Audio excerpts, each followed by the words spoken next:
મહારાષ્ટ્રમાં મનસે અને ઉદ્ધવ ઠાકરેની શિવસેના સાથે ચાલી રહેલા ભાષા વિવાદને શહેરમાં એક ખાનગી સોશિયલ મીડિયા ચેનલના કર્મી દ્વારા વડોદરાની શાંતિમાં પલીતો ચાપવાનો પ્રયાસ કરતા શિવસેના દ્વારા વિરોધ સાથે પોલીસ કમિશનરને આવેદનપત્ર આપવામાં આવ્યું. છેલ્લા થોડા દિવસથી મુંબઈમાં રાજ ઠાકરેની મહારાષ્ટ્ર નવનિર્માણ સેના તથા પૂર્વ મુખ્યમંત્રી ઉદ્ધવ ઠાકરેની શિવસેના દ્વારા હિન્દી ભાષા મુદ્દે વિવાદ ચાલી રહ્યો છે, પરંતુ અન્ય રાજ્યોમાં તેની કોઈ અસર નહીં થઈ. ખાસ કરીને વડોદરા શહેરમાં એની અસર નથી.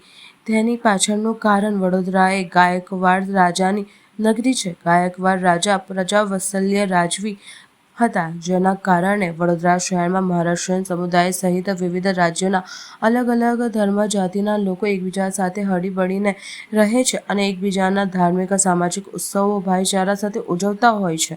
પરંતુ હાલમાં એક ખાનગી સોશિયલ મીડિયાના કર્મી દ્વારા મુંબઈના વિવાદ અંગે પોતાના સોશિયલ મીડિયા એકાઉન્ટ પર મરાઠી અને અન્ય લોકો વચ્ચે વહેમ ઊભું થાય અને શહેરની શાંતિ ડહોળાય તેવી પોસ્ટ કોમેન્ટ કરતા સમગ્ર મામલે આજે શિવસેના વડોદરા શહેરના દ્વારા દીપક પાલકરે આગેવાનીમાં શહેર પોલીસ કમિશનરને આવેદનપત્ર આપી રજૂઆત કરી હતી. તમે આજે જોઈ શકો છો કે આજે અહીંયા આવવાનું કારણ ખૂબ જ ગંભીર છે. મહારાષ્ટ્રની રાજનીતિ અલગ છે, ગુજરાતની રાજનીતિ અલગ છે. મહારાષ્ટ્રમાં જે પ્રમાણે ગુજરાતી ને મરાઠી વચ્ચે જે વિવાદ, એ પણ વિવાદ ના કહેવાય, એક નાનું અમથું એક એવો ઝઘડો હતો નાનો, એ પણ પોલીસ સ્ટેશનમાં સોલ્વ થઈ ગયેલો. ત્યાંના જે આપણા ગુજરાતી ભાઈ છે એને ત્યાં માફી પણ માંગી પોલીસ સ્ટેશનમાં કે ભાઈ મારું બોલવાનું ખોટું હતું, આની જગ્યાએ પણ કોઈ પણ હોત તો એ આ રીતનું એક્શન લેત. પણ વસ્તુ એ છે કે ત્યાંના નેતાઓએ, સ્થાનિક નેતાઓએ પોતાના એજન્ડા સેટ કરવા ગુજરાતી મરાઠી કર્યું. દુઃખની વાત એ છે કે ગુજરાત, આપણે એક વડોદરા શહેર, એનામાં એ સંસ્કારી નગરી કહેવાય છે. આપણે વર્ષોથી અહીંયા શાંતિથી રહીએ છીએ, ગુજરાતી મરાઠી શું બધા હળીમળીને રહીએ છીએ. આ શહેર જે છે સર સયાજીરાવ ગાયકવાડ મહારાજનું એક મરાઠી સ્ટેટ છે. તે છતાં પણ વર્ષોથી આપણા દાદા હતા, પરદાદા બધા જ અહીંયા રહીએ છીએ અને આપણે બી સ્પષ્ટ ગુજરાતી બોલી રહ્યા છીએ.